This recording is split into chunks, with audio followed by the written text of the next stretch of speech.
Hello and welcome to the programme. In 2018, the Ministry of Economic Development and Trade of Ukraine attracted $953 million of international technical assistance, which is 50% more than the previous year. These funds will be spent on the implementation of some 264 new projects that are included in the medium-term government action plan. To talk more about this in the studio today and Ukraine's achievements and the economical dimension of last year and plans for this year, we are joined by Roksolana Pidlasa, an advisor to the Ministry of Economic Development and Trade of Ukraine. Hello, thank you so much for coming in. Pleasure to be here. So first of all, can you tell us a bit about what the ministry achieved in 2018?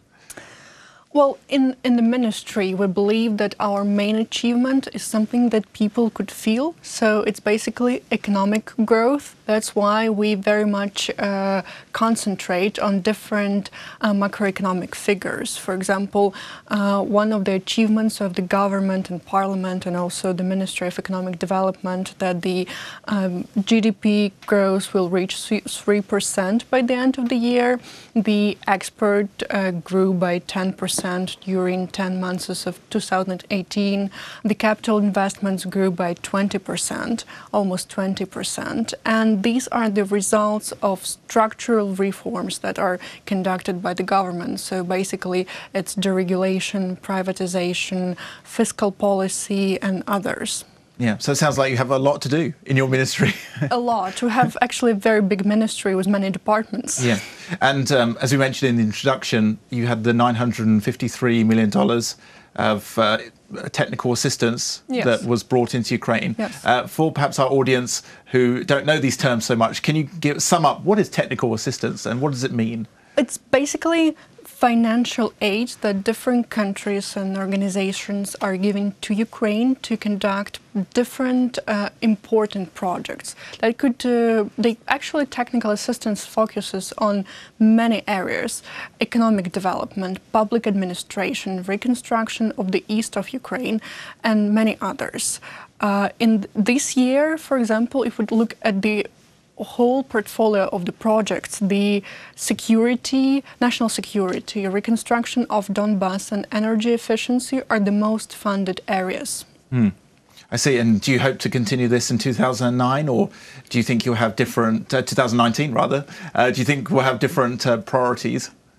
Well, no, the priorities don't change that much. We have the mid-term strategic plan of the government, and all the priorities are already set to year 2020. And well, we will work first of all on realization of the projects that already started, because if we attracted technical assistance last year, it doesn't mean that it was fully executed last year. For example, we agreed with the United Nations for the portfolio of projects for 2018-2022, and their help will amount to 675 million, but that's for 4 years. I wanted to ask you about that, actually. How will these funds be dispersed, and how is this particular tranche or this particular funds different from the ones that are perhaps supplied by the US, EU, the European Bank for Reconstruction and Development? Well, the difference is that, EU is giving the macroeconomic help, and the UN is funding many different projects that are executed by different agencies, sometimes NGOs, and with the benefits of the government agencies. And they also focus on very different areas that are normally connected to sustainable development goals. So it's basically economic development, poverty alleviation, security, reconstruction, equal access to government services, to social welfare benefits, and so on. And are these loans or? No, that's grants. Oh, okay. So technical assistance is basically grants. Yeah. And what sort of conditions are there for these particular grants? It's not just money given to the country, it's projects. So they fund different tasks. They find the agencies or subcontractors who implement the goals that the agency or the country sets. For example, many donors fund the projects that are connected to gender equality, for example, different trainings and leadership trainings for women. So they set the agenda, and the different Ukrainian NGOs, they apply to these agencies with their vision, how they could implement the goals that are set by the agency, and they disperse this money for implementation. Okay, and is it actually up to your ministry to make sure that these projects are fulfilled by the different NGOs, or is there somebody that oversees this sort of work? We are doing the so-called portfolio reviews with the donor countries and with the agencies. We look through the projects and the aims and see how it worked out or it didn't work out, and shall we shift our priorities a little bit or shall we not? Oh, okay. Well, that's very interesting. I mean, what sort of projects are the priority, do you think, for Ukraine coming into next or this year?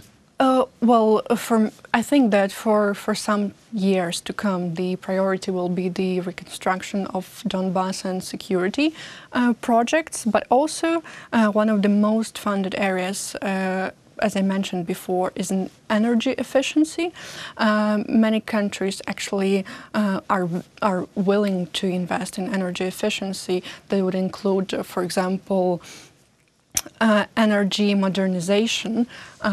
One of the example of the projects that we coordinate, the ministry actually coordinates this one because we are responsible for industrial development.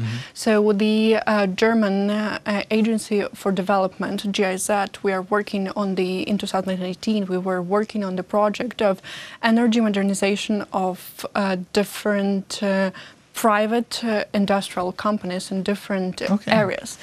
So that included energy audit and some feasibility studies, how we could improve how they can earn money or save some money on thermal modernization of their plants. And I'm sure that no business is going to be against this, if they need to save some money. No. They're actually very in favor. So we had a competition and they applied and they tried to motivate why they needed this project and this help. That's how technical assistance work. Yeah. Well, that's very interesting. I have perhaps one last question for you as well in terms of the work that the ministry does. How important are these international contributions to improving GDP, helping with the reform process? Well, they definitely help with the GDP because from the macroeconomic perspective, these are incoming money, and they stimulate the aggregate demand, what we call, and so an aggregate demand stimulates the GDP growth anyway. Okay, well, thank you so much for coming into our studio today. It was very interesting to talk to you. Thank you. Thank you very much. That was Roksolana Pidlasa, an advisor to the Ministry of Economic Development and Trade of Ukraine. Thank you for watching, and stay tuned for more.